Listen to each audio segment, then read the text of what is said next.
Welcome to HSE World 360. In today's NEBOSH IGC1 lesson, we're going to discuss one of the most important concepts in occupational health and safety, Introduction to Construction Safety.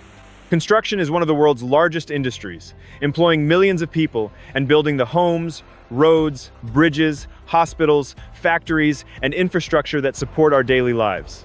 However, it is also one of the most hazardous industries. Every day, construction workers face risks such as falls from height, struck by incidents, electrical hazards, heavy machinery, collapsing excavations, lifting operations, and exposure to hazardous substances. The purpose of this course is to provide the knowledge and practical skills needed to recognize hazards, control risks, and create a safer workplace where everyone returns home safely at the end of each day. Construction safety is the process of identifying hazards, assessing risks, and implementing effective control measures to protect workers, visitors, equipment, property, and the environment. It is much more than wearing a hard hat or safety boots. It is a complete management system involving planning, supervision, training, communication, inspections, emergency preparedness, and continuous improvement. A safe construction site is one where hazards are identified before work begins, risks are controlled, and everyone understands their responsibilities. Every construction activity involves risk. Without proper planning and safety controls, even a simple task can result in serious injury, permanent disability, or loss of life.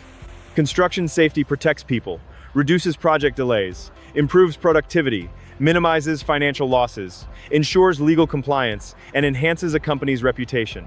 Good safety is not an obstacle to productivity. It is the foundation of successful project delivery.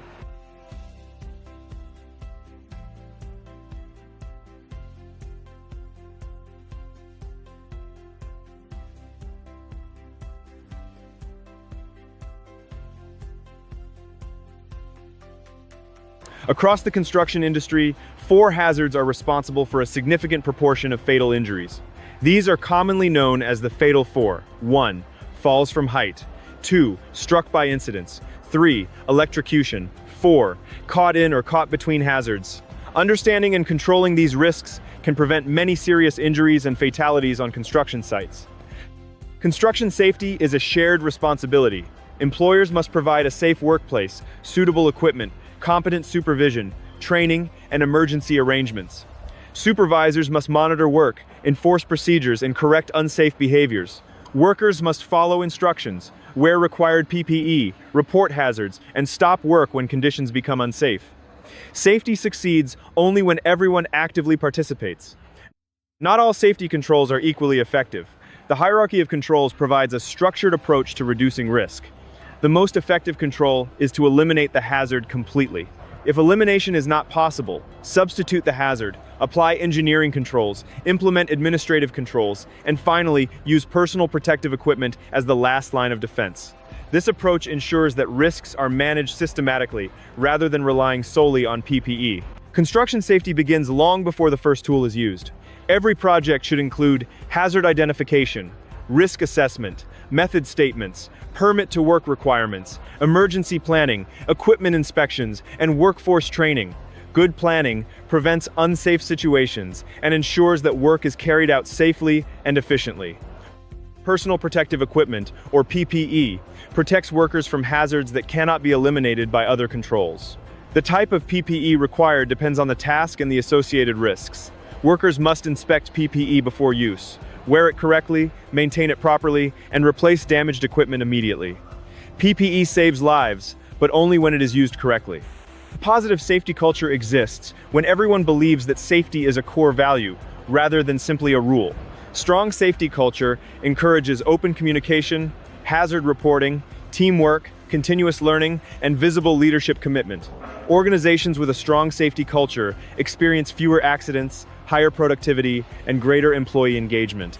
Always remember these essential construction safety principles. Plan every job. Identify hazards before starting work. Assess and control risks. Follow safe work procedures. Wear appropriate PPE. Keep work areas clean and organized. Report hazards and near misses immediately. Never take shortcuts. Stop work if conditions become unsafe. Every safe decision contributes to preventing accidents. In this module, we explored the fundamentals of construction safety, including why safety matters, common hazards, responsibilities, the hierarchy of controls, planning, PPE, and the importance of a strong safety culture.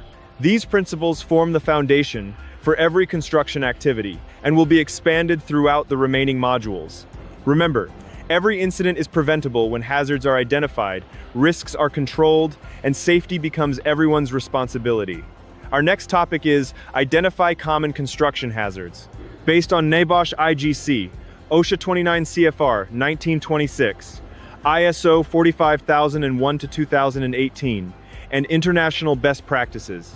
Every construction site contains hazards. Some are easy to recognize, while others remain hidden until they cause an incident. According to international safety statistics, most construction accidents occur because hazards were not identified, risks were underestimated, or control measures were not implemented. The first step in preventing accidents is learning how to identify hazards before work begins. Remember this important safety principle.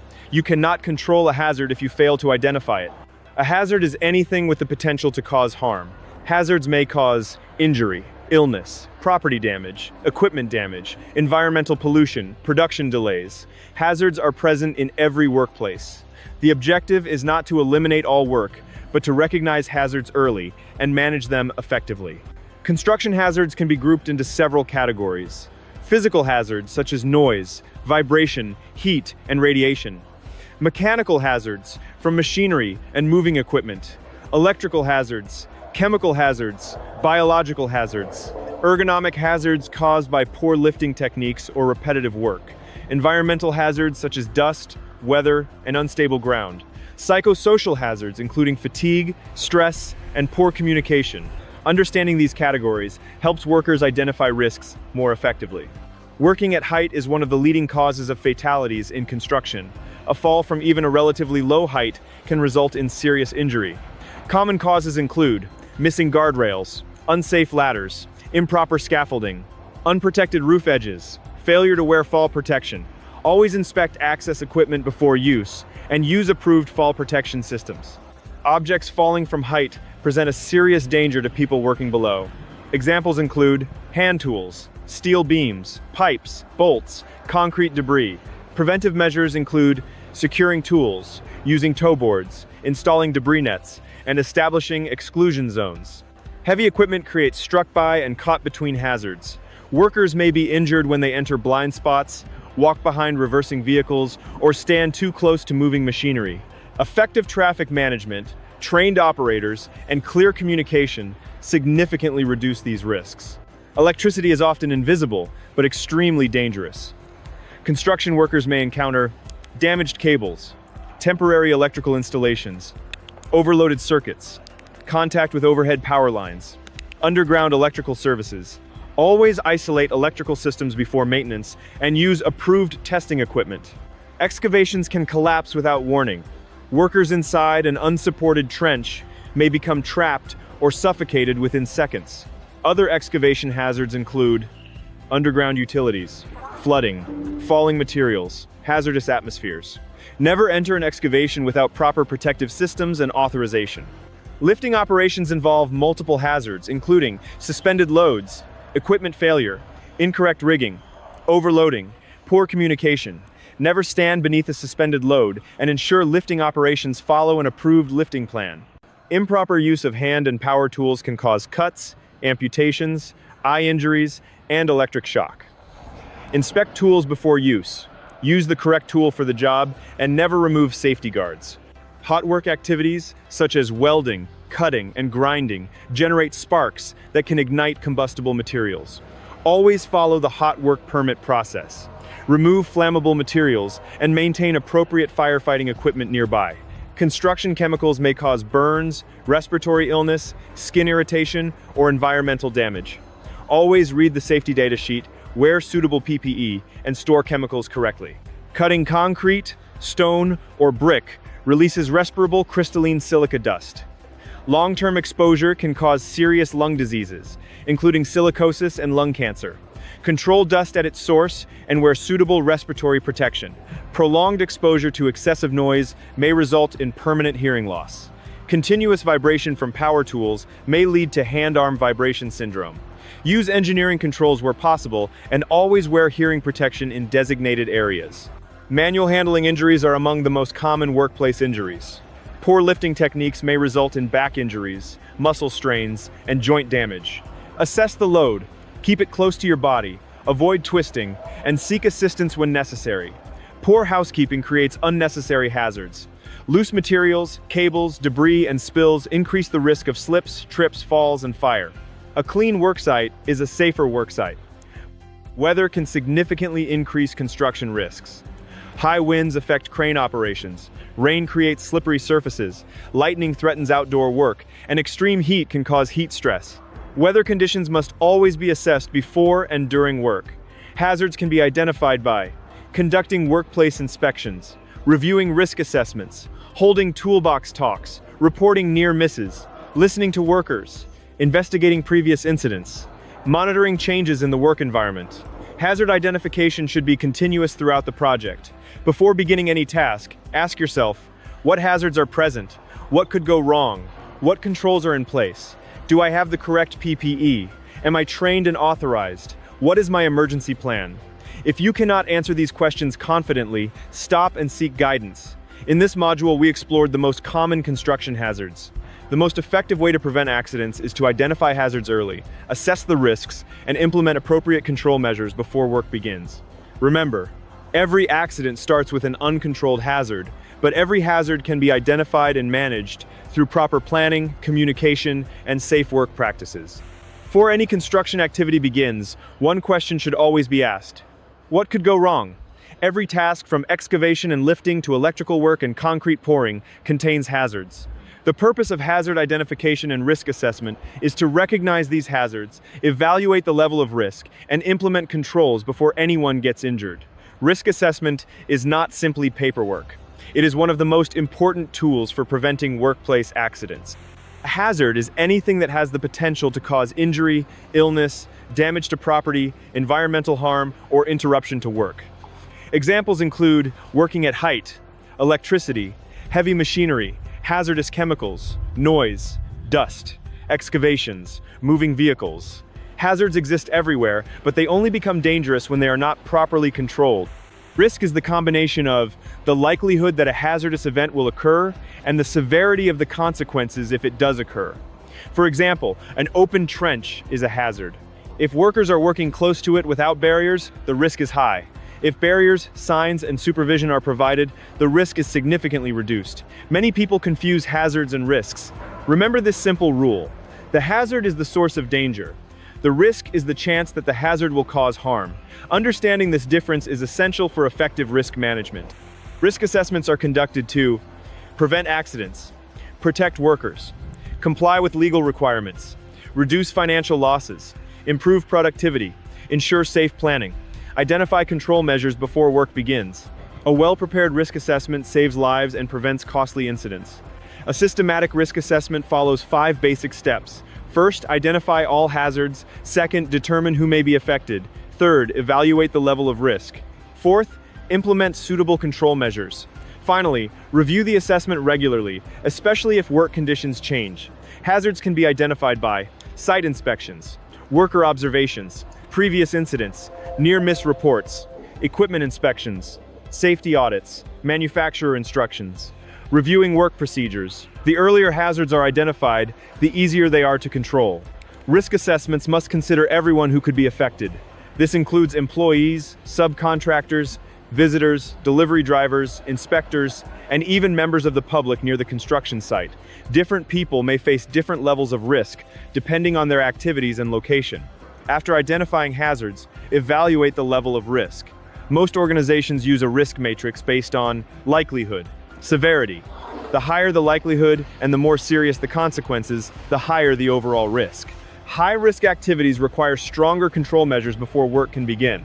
Once the risks have been evaluated, appropriate control measures must be implemented. The goal is always to eliminate the hazard where possible. If elimination is not practical, reduce the risk using the hierarchy of controls. Always begin with elimination. Personal protective equipment should be considered the last line of defense, not the first. Let's consider an angle grinder. Hazard, rotating abrasive wheel. Risk, Cuts, eye injuries, flying particles, and noise exposure. Controls, machine guard, inspection, face shield, gloves, hearing protection, training, and supervision.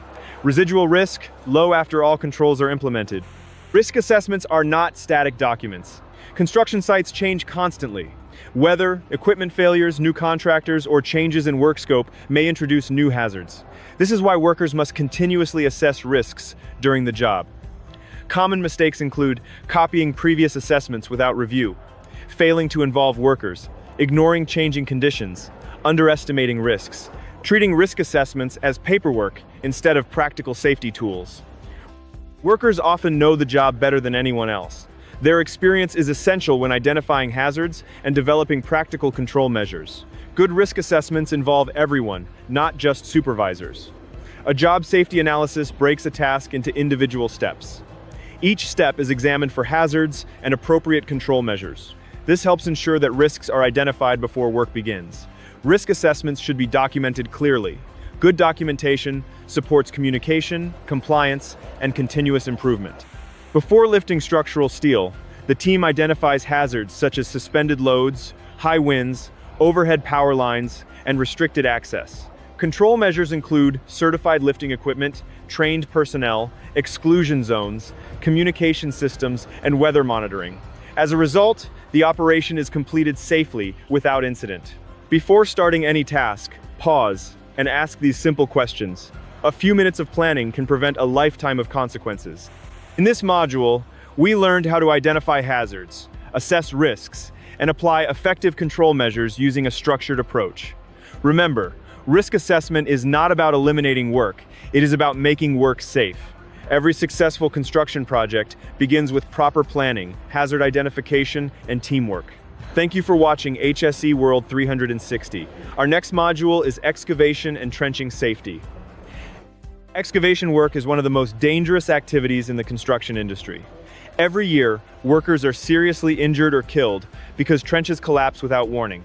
A cubic meter of soil can weigh more than 1.5 tons, enough to crush and suffocate a worker within seconds. Most excavation incidents are preventable through proper planning, competent supervision, and effective protective systems. In this module, we will learn how to identify excavation hazards and perform trenching work safely. An excavation is any man-made cavity or depression created by removing soil. Examples include building foundations, utility trenches, sewer systems, drainage channels, pipeline installations, cable routes, basement construction. Excavations vary in depth, width, and complexity, but all require careful planning and hazard control. A trench is a specific type of excavation that is deeper than it is wide, and generally has a narrow working space. Workers inside trenches face additional risks because escape routes are limited and collapse can occur suddenly. Excavation hazards often develop without visible warning. Changes in weather, soil conditions, water accumulation, vibrations, or nearby heavy equipment can weaken trench walls. A trench that appears safe in the morning may become unsafe later in the day. The most common excavation hazards include trench collapse, falling objects, workers falling into excavations, mobile equipment operating near edges, contact with underground utilities, water accumulation, hazardous atmospheres, poor access and egress. Each hazard requires specific control measures before work begins. A trench collapse is the most serious excavation hazard. When soil fails, workers can become buried within seconds. Even a relatively shallow trench can generate crushing forces that make self-rescue impossible. Never enter an unsupported trench. Common causes include unstable soil, excessive moisture, rainfall, ground vibration, heavy equipment near the excavation, spoil piles placed too close to the edge, lack of protective systems. Understanding these causes helps prevent collapse. Before excavation begins, all underground services must be identified. Striking electrical cables, gas pipelines, water mains, or communication lines can cause serious injuries, explosions, flooding, or major service disruptions. Always verify utility locations before digging. Not all soil behaves the same way. Competent persons classify soil to determine the safest protective system. Loose or saturated soils require stronger protection than stable soils. Never assume all excavations have the same level of risk. Protective systems reduce the likelihood of trench collapse. The three most common methods are sloping, benching, Trench shielding using trench boxes. The appropriate method depends on soil type, excavation depth, and site conditions. Sloping reduces the risk of collapse by cutting trench walls back at an angle. Benching creates horizontal steps that reduce pressure on trench walls. Benching is only suitable for certain soil types and should be designed by a competent person. A trench box does not prevent collapse. Instead, it protects workers if a collapse occurs. Workers should remain inside the protected area while working. Safe access is essential. Workers should never jump into or out of a trench. Suitable ladders or ramps should be provided so that workers can leave the excavation quickly in an emergency. Excavated material, known as spoil, should never be placed close to the edge of a trench. The additional weight can increase pressure on trench walls and contribute to collapse. Water weakens soil and increases the likelihood of collapse. Excavations should be inspected after rain, and standing water should be removed before work resumes. Deep excavations may contain oxygen-deficient or toxic atmospheres. Atmospheric testing should be conducted where there is a possibility of hazardous gases, especially near sewers, landfills, or industrial facilities. Heavy equipment should remain a safe distance from excavation edges. Vibration and excessive loading can destabilize trench walls. Use trained operators and designated spotters to maintain safe operations. A competent person must inspect excavations before each shift, after rainfall, after vibration or blasting, following any event that could affect stability. If unsafe conditions are identified, work must stop until corrective actions are completed.